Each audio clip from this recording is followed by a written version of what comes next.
Well, here's a theme that's come up over the last few years, and that is obedience to authority.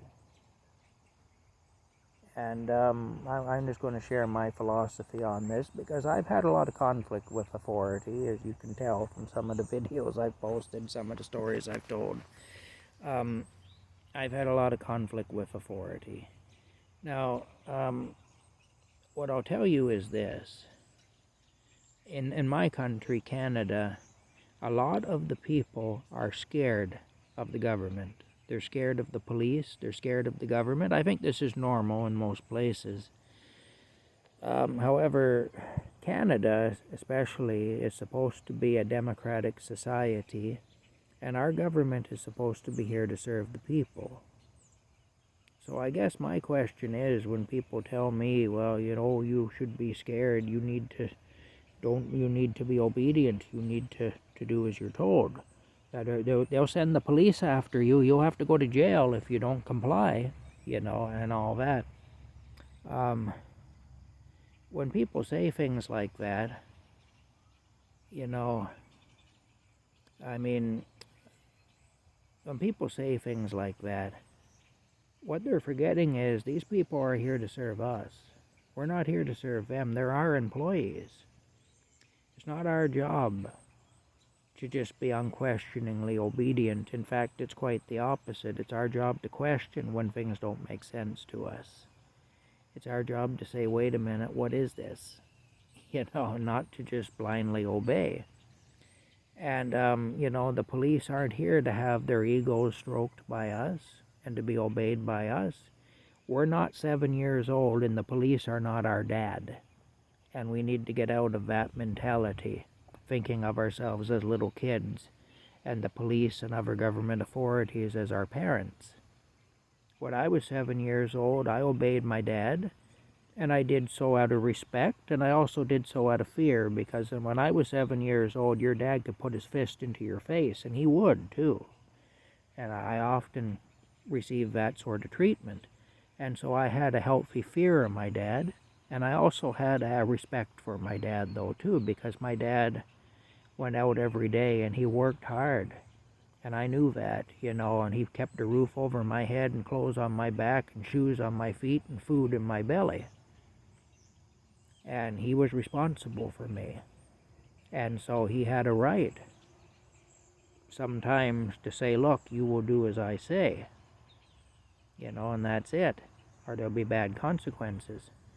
Other than certain situations where the police have to act to maintain order in society, obviously we don't want people going around killing, robbing, and raping. And we expect the police to serve us by going after those who do those things. We don't need to be obedient to the police. We don't need to learn to obey the police. We need to obey the fair and just laws of the land. Oftentimes people will bring up the Bible. They'll say, well, the Bible says to obey the authorities. And they're correct. It does say that, because we need a certain amount of obedience to authority in order to maintain order. Otherwise, we'd have mayhem. And Jesus said, give to Caesar what is Caesar's. However, Jesus also said to the tax collectors, take no more than your share. Jesus said to children, obey your parents, respect your parents. But he said to parents, don't grieve your children. You see, there's always that balance there. There's always that yin and yang to the situation. There's always that, yes, be obedient, but only to a point. When governments exercise godly authority, when the things the governments tell us to do are in line with God's will. For example, when they tell us now, if you're mad at somebody, you don't go over to their house and murder them. I mean, that's reasonable. That's in line with God's authority. God says, thou shalt not kill. So you can only really use God's word and God's authority as far as justifying unquestioned obedience to government, in so much as government's actions line up with that. Once government starts to go off the spiritual rails, once government starts to say, you have to do this and that and the other thing, and the only reason for it is to make life more difficult for you, to make life harder for you, that's actually an ungodly thing. That's the tax collector taking more than his share, which Jesus clearly said not to do. So, the bottom line is this. I follow basic laws. I follow basic rules. I'm not out there raping, robbing, and killing people. I'm not out there, committing acts of arson, burning people's houses to the ground or anything like that. I'm not out there committing insurance fraud or, tricking people into giving me money that I haven't earned or anything like that. I'm not out there doing any of that stuff. But when it comes to mandates for face coverings and for, getting needles and all the rest of it, that stuff I do disobey when it comes to that. Or when it comes to big corporations trying to force me to use their self-checkout machines, again, I disobey that. I'm not going to do that. Now, those corporations have a right not to do business with me if I choose not to play ball with them on these things. And perhaps the next time I go to Walmart, I'll be told in no uncertain terms that I'm no longer welcome in that store. And if that's the case, that's fine. I just won't go into that store anymore. But it's their property. They can ban anybody they want out of there for any reason they want to, and I accept that and I respect that. But I will not participate in things that go against my conscience. And so if the price I have to pay is that I get banned from a place, well, then that's just the price I'll have to pay. Bottom line is this. We have government officials now, police and people like that, putting people in jail for saying prayers, for praying quietly, near to certain places where things are happening. We have people peacefully protesting, which is a civil right, being attacked by people on the opposite side of an issue, and the police are siding in with the people who are doing the attacking, the people who are physically going after the peaceful protesters. Well, the law upholds the right to peacefully protest. It's written into the law. The law does not uphold the right to physically attack people. If you're on the street holding up a sign saying down with such and such, and I think that that's a good thing that you're saying down with, so I disagree with you. I have every right to disagree with you. I may even approach you and we may engage in a conversation. We may have a dialogue. And you may tell me your point of view, and I may tell you mine, and we may come away from that conversation, one of us having modified our view to a degree, maybe one of us changing our view, or maybe both of us disagreeing still, just like we did in the beginning, totally disagreeing. But we may come away from that with at least a mutual respect, even if we disagree.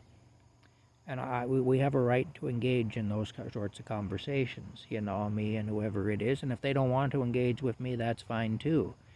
But I don't have a right to run up on them and punch them in the face, or threaten them, or rip their sign out of their hands and throw it on the ground and stomp on it and set it on fire, or whatever. I don't have a right to do that, And if I do that, then I'm the aggressor, not them. And so I'm the one who should be punished under those circumstances. But I'm seeing how Christian people, people who are more to the right of the argument as opposed to the left of it, are being targeted by people who disagree with them, violently attacked, and the police are siding in with those who are doing the attacking. That's not to happen. That's not to happen. You can't run up on somebody and assault them because they're expressing an idea you disagree with. You have every right to disagree, though. Look, if you disagree with me, I uphold you in that. I want you to have the freedom to disagree with me, you know, but at the same time, I also want the freedom to have my own point of view and to express it. So, like I say, though, I think everybody's entitled to that. And I don't think that God expects us not to exercise that, you know, and not to do that, not to have our own point of view. And as far as obedience goes, yes, the scriptures tell us God expects a certain amount of obedience from us to authority, and that a certain amount of obedience to authority is necessary. However, that doesn't mean total, unquestioned, and unbridled obedience. You know, it doesn't mean that. When the authorities overstep, that's a different thing. We don't have to agree that they're allowed to overstep. And I've often pointed it out when they've done that, and I've gotten into some trouble for it because they don't like it, and oftentimes society doesn't like it when you point that out. But still, you know, I will point it out when I see it, and especially if they're dealing with me in a direct way, I'll point it out. I'll say, wait a minute, no, that's not happening. You know, that this is going to stop now. And I've done that different times, and a lot of the time I've been punished over the short term, but ultimately I've won because I was in the right. So not always, but many times, and I ultimately was proven right.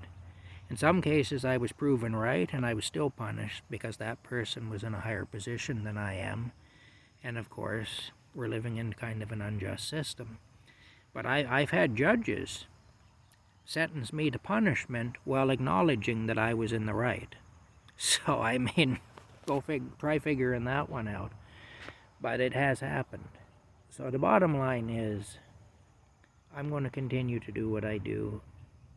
You know, I'm going to continue to do what I do. I understand that there's going to be consequences. Whether that's fair and just or not is another debate. But I understand there will be, regardless. But I know I'm a man, not a mouse, and I'm not going to be bullied. That's the bottom line. I'm not going to be bullied into doing things that go against my conscience. I've never been one to allow people to do that to me, and I'm not going to start being that guy today. So that's where I stand on it. And I would say, though, one thing. It looks like they're going to bring back mask mandates. I'm not going to comply. I'm also not going to go after people or ridicule people or laugh at people, you know, or make barnyard noises at people or whatever who do comply. I'm not going to do that, but I'm not going to comply. It's as simple as that. I'm just not going to. That's my personal choice. And, you know, I know there are people like me who will ridicule people who don't comply, who do comply. And there's also people who comply who will ridicule people like me. I suffered a lot of ridicule the last go around when I wouldn't comply. And all I can tell you is maybe we need to learn to respect each other more, even when we disagree, you know. Anyway, I didn't ridicule people who were complying last time, and I won't do it this time. But I expect I'll be exposed to a certain amount of ridicule, and it is what it is. That's just part of the game, I guess. I don't know. Part of what goes on. Anyway, that's it for now. That's where I stand on some things, and, you know, maybe a few people watching this will have a better understanding of my mentality anyway, especially when it comes that I'm not complying, and perhaps I'll be doing some videos about what's happening around that, and I hope that you all understand that I'm following my conscience on these issues. That's all. And I have no problem with others doing the same, following their conscience. I don't expect another man or woman to substitute my judgment or my conscience for theirs. But likewise, I won't substitute my judgment or my conscience. I won't substitute their judgment or their conscience for mine. That's all. Anyway, that's it for now. I'll see y'all later. I hope you're having a wonderful day. I hope you're having a great day. I do. There are too many bad things happening in the world as it stands, and we need to learn to appreciate the good that's out there.